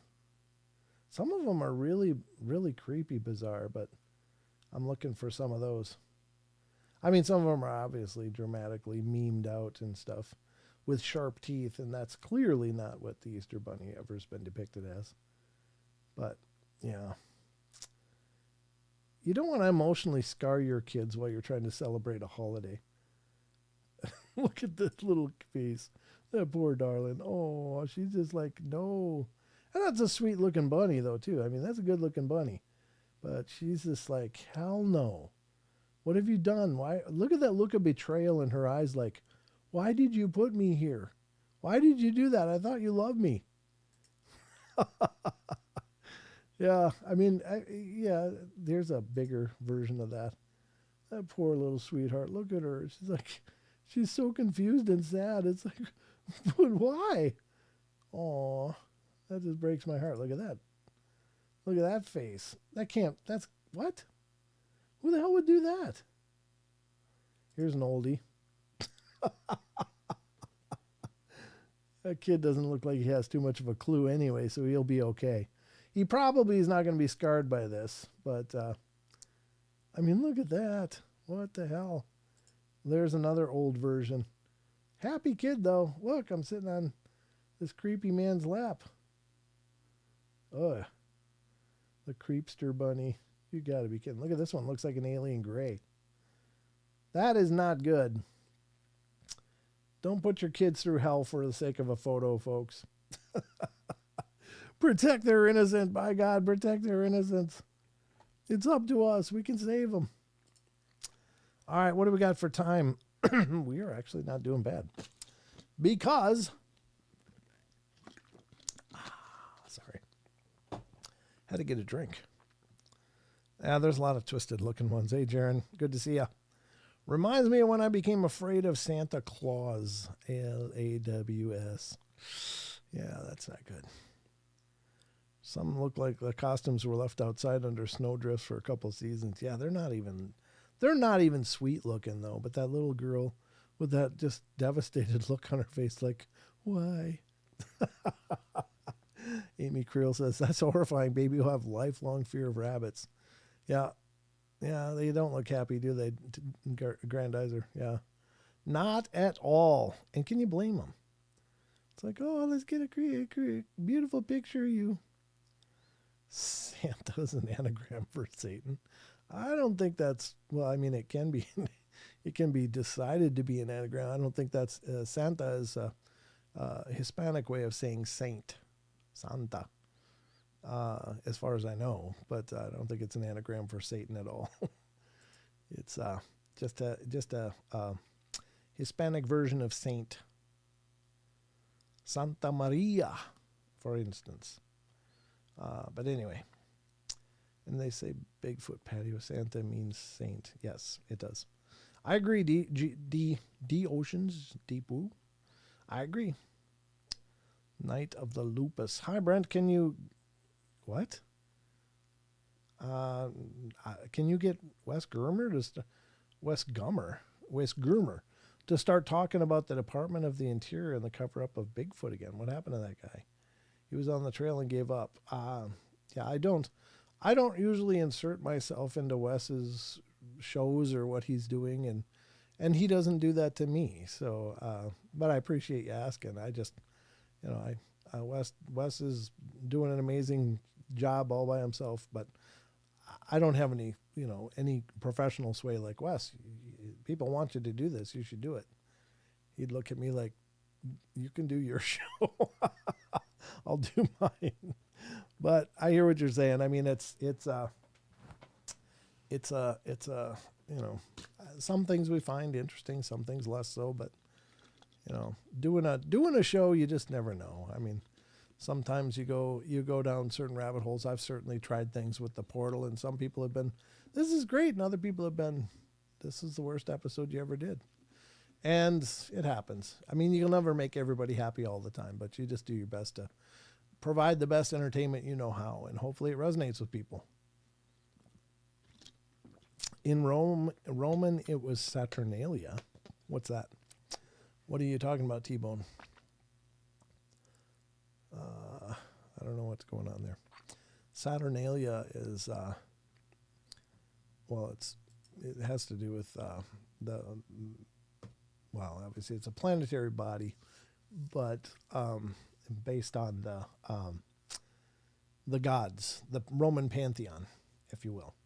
But that has nothing to do with saint or Santa or anything like that either, if that's what you're talking about. Let's continue. Not really afraid of Santa, just the realization some guy in a suit, not Santa. Yeah, that's true. Keep up the hard work is what I mean. Oh yeah, I'm with you. I'm not trying to disparage you. I'm just saying, sometimes people say that, oh, you tell Wes this, tell Wes that, and it's like, well, I'm not his secretary. I love Wes dearly. He's a great friend and a dear friend, but I also try to stay in my lane, and not insert myself into his process, because I wouldn't want anybody inserting themselves into my process either, just kind of the thing. In my memories, Brent, we did a show on Valentine's Day 5 years ago. Oh, did we? Yeah, you're probably right. Lord knows we did shows monthly for a long time. Like every month we'd do a call-in show where Deb would do readings for people. It was a lot of fun. I have a friend who plays Santa the rest of the year. He's the most convincing Thor cosplayer you've ever seen. Oh, very cool. That's very cool. The traditional Thor with the, obviously we've got this Marvel version of Thor, but that really isn't the historical or the Nordic version at all. Thor had red hair, a red beard, and Mjolnir was a hammer, of course, but it didn't look like the Marvel version either. So no insertions for Brent. Oh, dear God, D. D, what are you doing? This is a family show, D. Don't slide in my DMs, Grandizer. That's not happening. But love you, but don't slide in my DMs. All right, here we go. We're going to get into some cryptids now because it's just about that time. I'm feeling a hankering for some cryptids. I don't know about you guys, but I've got a few articles here that'll bring us through the rest of the show. Look above. What am I looking above at? In my memories, Brand, we did. What am I looking at, D? I guess that's Wes who lost his dentures. Oh, I don't know anything about that. All right. I don't know. This is the Paranormal Portal, not Sasquatch Chronicles, but we are going to talk about Sasquatch Chronicles right now, ladies and gentlemen. As we are, Chris Hemsworth is a really handsome, super handsome guy. I mean, like, as a guy, I don't think I'm, like, homely or anything. I think I'm okay looking, but when you see a guy like Chris Hemsworth, it's just like, why does God hate me? That guy's like chiseled marble. Just got everything, the voice, the body, the charm. He's just one of those guys that's like, man, why didn't God love me more? Anyway. All right. I'm not convinced the Hemsworth were not grown in a lab. Yeah. All right, here we go. Let's talk about Sasquatch Chronicles. But first, let me do this. Where in the hell is it? Oh, yeah, I'm on the right screen. That's why. Here we go. It's time, ladies and gentlemen.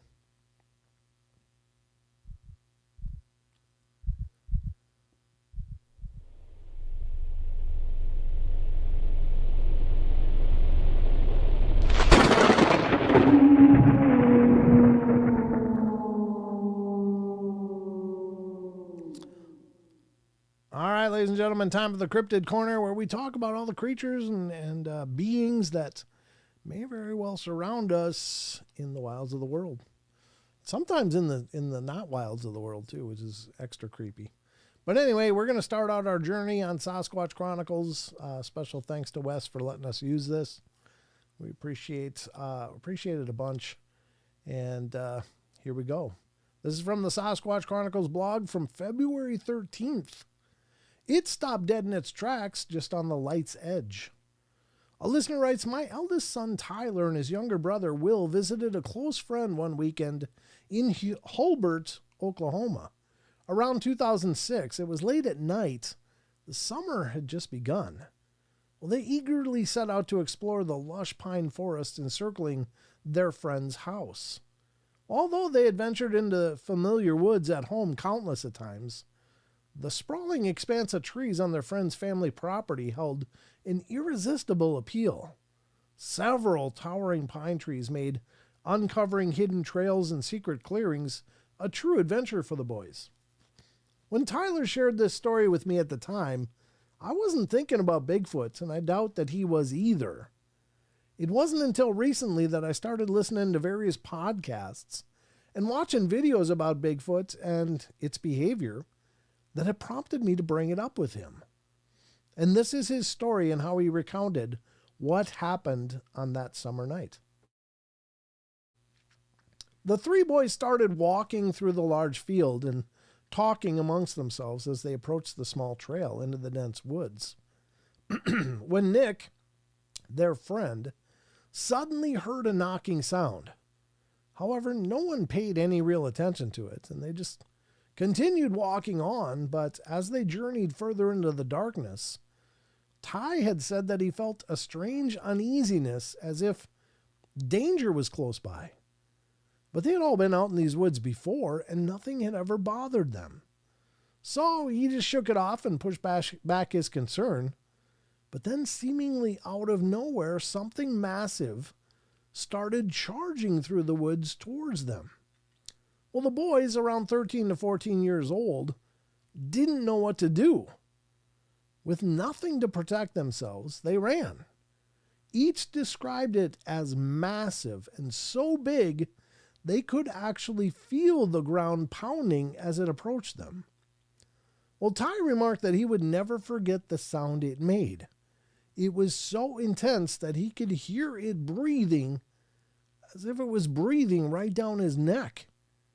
He'd never heard anything like it. None of them had. Well, the boys ran in fear towards an abandoned pickup truck in the middle of an open field. This field was near Nick's house, and a streetlight or floodlight illuminated the area nearby. Once they climbed into the back of the pickup, they turned to see what was chasing them, but whatever it was had stopped dead in its tracks just on the light's edge, never stepping directly into the illuminated area. Yet they could hear it moving and breathing heavily, and the boys were frozen in fear. Well, Ty said that he'd never been so scared in his life. Even his brother admitted that he thought he was going to die because he wouldn't be able to outrun whatever was chasing them. After a few moments, the presence disappeared, and they could no longer hear it breathing or pacing. They stayed in the back of the old pickup truck for a while longer to ensure it was safe, and eventually they jumped down and quickly ran back to their friend's house. Immediately they informed Nick's father, who stated he had no cows in the area, and however he suggested it could have been an ostrich, as an ostrich farm was just not that far away. Well, that might explain what they had encountered, and I'm not an expert on ostriches, but don't they usually sleep at night? Why would something chasing them stop right at the edge of a well-lit area? What would cause it to linger in the darkness, staying out of the sight, instead of just moving forward? I'm relieved that they were able to find safety, although they were all quite shaken by the experience. And to this day, we still don't know what was chasing them, but I can't help but wonder if it might have been a Sasquatch urging them to leave the area and frightening them in the process. And honestly, I just don't know, but it certainly makes me wonder. That's such a crazy, crazy experience. I guess it's a bluff charge, right? Because again, if this thing wanted to catch them, they would have been caught. But it was just pushing them. Get the hell out. This, it's a territorial display, I guess. But that doesn't make it not terrifying. I mean, of course, that would be absolutely horrifying to have something just huge barreling down, and you're only surviving because it's letting you. I just can't imagine that kind of fear. First of all, I wouldn't probably be able to outrun it anyway. I'd just be like, all right, I'm dead, whatever. Make it quick. Obviously I'm not a sprinter, but still, it's just got to be terrifying. It's got to be absolutely terrifying. Just the size, the immense power, the presence of these things is so incredible. I thought a bluff charge is when you pull your credit card out at the Sasquatch Museum and don't buy anything. Oh, that could be. That could be another version of bluff charge, a more terrestrial, human version, not virgin. Sorry, strike that from the record. I don't know where the hell that came from. My stiff palate, I guess. Anyway, cool story. That's creepy as hell. But it stopped right on the edge of the light too, which is also intimidating because it's like it's intentional. It's like they have to be intentionally doing that. Like they know that it's more frightening because you can't really see it. You don't get to see it. If you can see it, maybe you can adjust to that stress just because, well, there it is. That's what's chasing us. God bless it. We're screwed, but just stay here. but it stays just out of sight. And that, to me, it seems brilliant, actually, in a psychological level, because you never get to see what it is that's terrifying you. And this is already an unknown just by the basis that people generally don't see Sasquatch. Bluff charge. Virgin, that makes sense. You were supposed to discard that, Nate. You weren't supposed to bring it up again. Anyway, but it is interesting because I think these things are incredibly calculating. Doesn't sound like a damn ostrich. I don't think so. I don't know what ostriches sound like running, Justin, but I'm sure they're plenty loud and intimidating too. But there again, if an ostrich wanted to catch you, it would catch you, because I think they can run like close to 50 miles an hour or something like that. Or they can, each one of their steps is like the school bus length. So it's a huge stride, and an animal with incredibly powerful legs. So if it wanted to catch you, it'd catch you, but it has to be an intelligent thing as well. Exactly, Phil. It's like it has to know that by virtue of you not being able to observe it is doing even more psychological stress than being able to see it and then maybe adjust mentally, because it might be horrifying, it might be terrifying, but at least you're seeing it. But it's the not seeing things that makes them so much more intimidating. What does it look like? What does it want? What does it look like? Where is it? How big is it? Does it have claws? Does it have sharp teeth? Is it going to tear me up with those things if it has it? But if you can see it, then you can start to mitigate that, I think, intellectually. But not seeing it, I think, is psychologically so much more damaging. So also keep into the shadows if it wanted to attack. Yeah, absolutely. An ostrich will mess you up, Raspberry says, but a cassowary will rip you to shreds and then systematically come after your entire bloodline just for funsies. Not sure what a cassowary is, but I think it's a bird, but sounds like a terrifying thing. Now I got to know. What the hell's a cassowary? I'm going to look it up. Cassowary. Oh, yeah, they look creepy as hell, too. I don't think they're as big as an ostrich, but they look like, yeah, that's not good. Are they, they are kind of big, though. Not as big as an ostrich, though. An ostrich is usually taller than us, but I'd say a cassowary is probably about 4 feet standing up. Kind of has an ostrich build, but more of a crown crest on its head. And looks like a nasty beak. Could probably peck the hell out of you. Wreck your whole mood in a hurry. Yeah, now I know what a cassowary is. They are big. They are as big? Oh, the pictures didn't look like it, but at any rate, yeah. They've been seen looking through victims' wallet for ID and personal information. You guys might be making up some stuff about cassowaries now. I'm just saying. They ain't got nothing on the emu, Phil says. Yeah, emus, I'm sure. I guess, hell, the Australians went to war with them and lost. So apparently, I just learned about that recently. You can find that out on a recent episode with Sheldon, where he introduced me to the emu wars of Australia. Cassowaries are heavy birds and can weigh us up to 157 pounds. God, do you imagine that drumstick? Oof. I'm talking, yeah, hell yeah. Might be worth it just to scrap to get that drumstick. Screw the eggs. Let's go for the drumsticks. They have a gutting claw on their foot, cassowaries. They do? God dang it.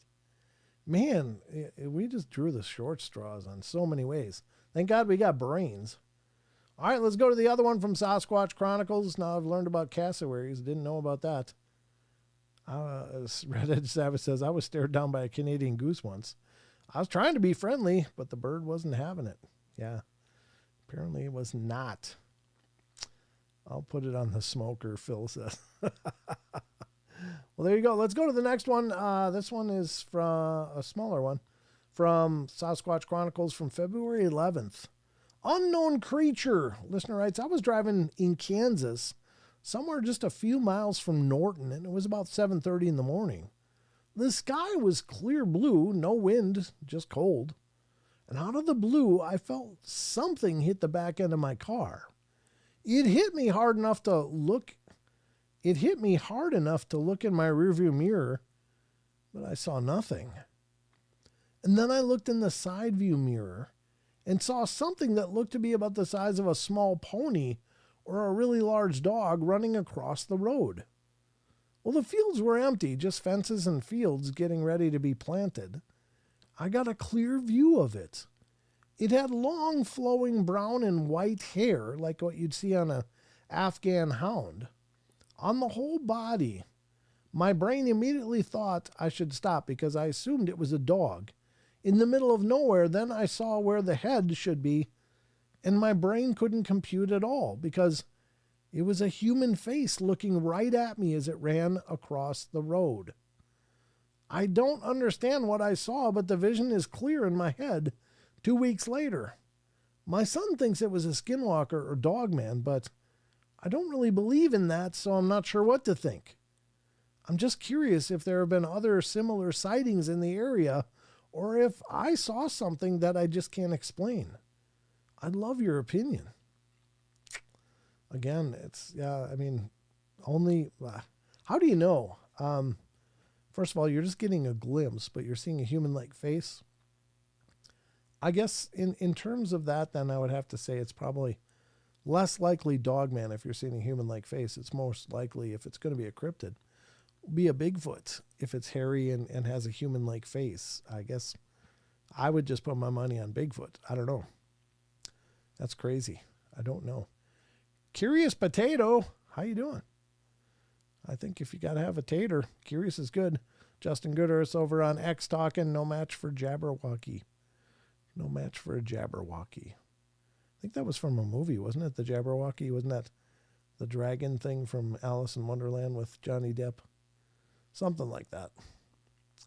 I used to have an annual pass at the zoo, and the zookeeper I knew there said it was the only animal he would not go near. When I asked why, he said, "Oh, he doesn't like me. He would slice me open."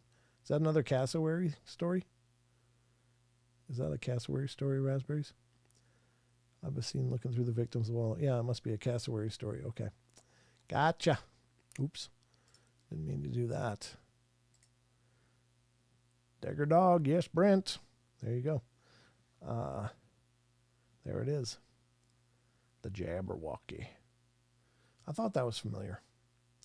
All right, well, I think it's a squatch. This person saw it, slammed it in the back of their car or hit it with enough force. Maybe it was pissed because it was in the road. It's like, I'm coming through. Get out of my way. I don't know. Makes you wonder. Pink Floyd. I don't know if the Jabberwocky is from Pink Floyd. I think it was from Alice in Wonderland. Raspberries and cassowaries have those spines at the ends of their wings.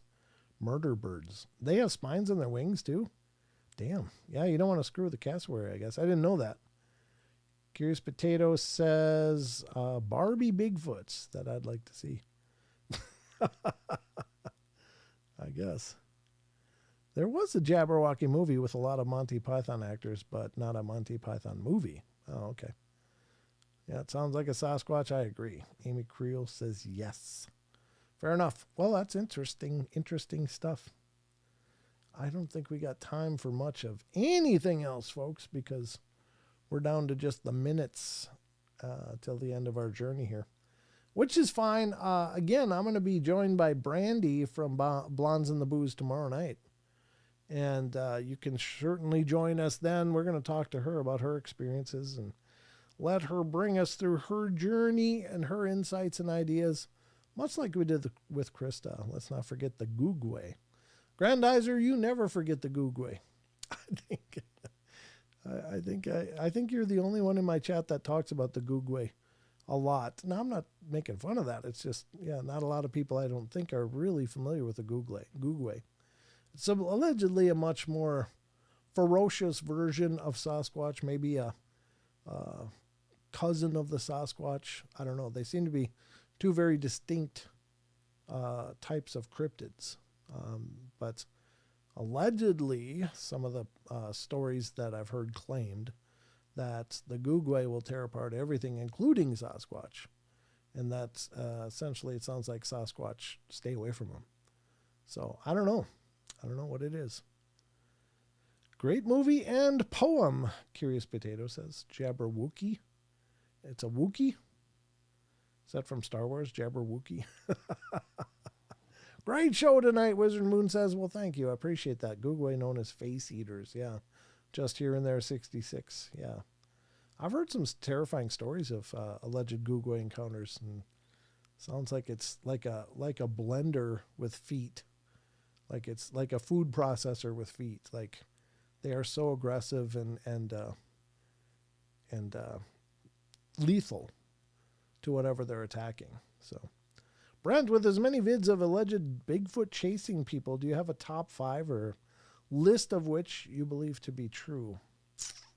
That's a tough call. I mean, I can't tell you that anything I'm reading, you guys, is true. A lot of times I get a lot of the material from articles and stuff, and it's a leap of faith because I can't question the witnesses directly. I can't go to the location to see what they might have seen or to look over the area or any number of things to actually certify it's real. All I can tell you is what I cover on this show is represented as real. It's represented as true stories. I will never bring you guys fictional stories knowing that they're fiction unless I tell you right off the bat, hey, this is a probably fictional story or whatever. I have in many cases been reading stories and gotten to the point where I'm like, there's no way this is true. There's no way this is a true story, and then I'll stop reading it. I just won't put it on my show because I'm doing this because I want to dive into the phenomena. I want to discuss it, and I want it to be based on allegedly true stories. And I'll tell you, one of the benefits of doing a show like this, I think, is that I've talked to hundreds and hundreds of witnesses of various phenomena. And after you've talked to people that have been through this, you notice commonalities. You notice there's things that seem to consistently pop up in most reports. And then you'll get a report from somebody that's so absolutely different and out there and doesn't have any of those commonalities and in fact takes on a whole different thing when it's supposed to be the same cause as far as what it is, if it's a Bigfoot or if it's a ghost or, with those kind of things, you develop kind of a flow chart for how these things happen. And most stories, 99% of them have those similarities. But you'll hit a story where it's like, oh, like I've here's an example. The falling in love with a ghost, and it turns into a Twilight kind of story of this impossible love for this incredibly protective spirit. And I'm just like, okay, I'm done. This is over. I'm not telling any more of this story. I'm not even going to read any more of it because it's just it doesn't have to be. It's not that it can't be real. It's that it's so far removed from what I understand to be the commonalities that it becomes fiction for me. And it's not going to help us understand the phenomena, so I won't discuss it. I do become kind of a gatekeeper of sorts in those cases, but I'm truly on a personal journey here. And if I can't believe it, why would I represent it to you guys as real? So there you have it. Thank you, Grandizer. If you want to send a package to me, any mail or package, there's the address in the YouTube chat from Grandizer. It is P.O. Box 483, Sandpoint, Idaho, 83864 is the address. You can also find it at the bottom of paranormalportal.net. If you go over there, paranormalportal.net, go all the way to the bottom of the page, you'll see the P.O. Box and address for mailing packages if you choose to. If you want to send me something you made, some picture, some letter, even a card on the holidays, that's very sweet. I love getting mail from you guys. So, or decorations. I've got several decorations that people have sent me that are hanging throughout my studio and some that are yet to be hanged.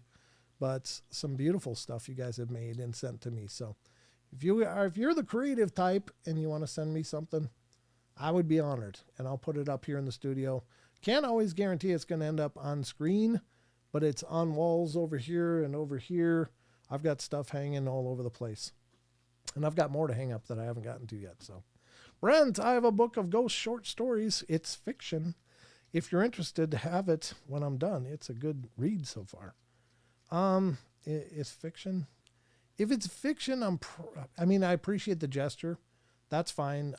I would love anything you guys send me, but I'm more interested in actual ghost stories than fictional ones, but I would still probably enjoy reading it. So, if you want to send it, I'd be very grateful. Thank you. So that's about the journey tonight. Hi, Chris. Good to see you, buddy. Good to see you. I love you all. Well, we love you too. Happy Valentine's Day to all you guys. Thank you so much for joining me, being a part of the journey, being here for the show. It means the world to me. That's the greatest gift I could get any day, is seeing you guys come in. So if you're not already a member, not already subscribed, please do so. Please get subscribed, ring the bell if you want to be a member to help support the channel. Would really appreciate it, but I don't want to ask too much. Just give a like to the video at the very least. Help me out with the algorithm. That helps out a ton. If you enjoyed the show, share it out on your social media. I'd be honored. That helps out a ton as well. So lots of ways to support the show. And thank you all for being here, giving me your time. Spread the love. Giveaway time. It will be a giveaway time as soon as I get this t-shirt crap figured out. That company's still absolutely pissing me off. And I'm in talks now with another company to start up a different vendor for the Paranormal Portal gear. But I'm trying to get the orders fulfilled that have already been paid for. So I'm kind of in this in-between limbo state, and it's absolutely maddening. I haven't forgotten, but I just haven't gotten to a solution yet. I'm not throwing any more money at that other company because they suck. So that's Teespring. I don't know what the hell's wrong with them, but they just lost the plot. So anyway, that's it for us. You going to help me close it? Mm-hmm. The minion came in to help me close it. All right. We love you all. Be good. Be good. Be kind. Be kind. Be nice. Be nice. Take care of each other. Be funny and take care of each other. Find the magic in every day. Find the magic in every day. And laugh as much as you can. And laugh as much as you can. Good night, everybody. Good night, everybody. Happy Valentine's Day. Happy Valentine's Day. All right, guys, that's it for us. Good night, and that's going to wrap it up for us. So take care, everybody. We'll talk to you tomorrow night. Brandy will be joining me from Blondes and Booze, and we're going to put her in the hot seat. So until then, good night, everybody.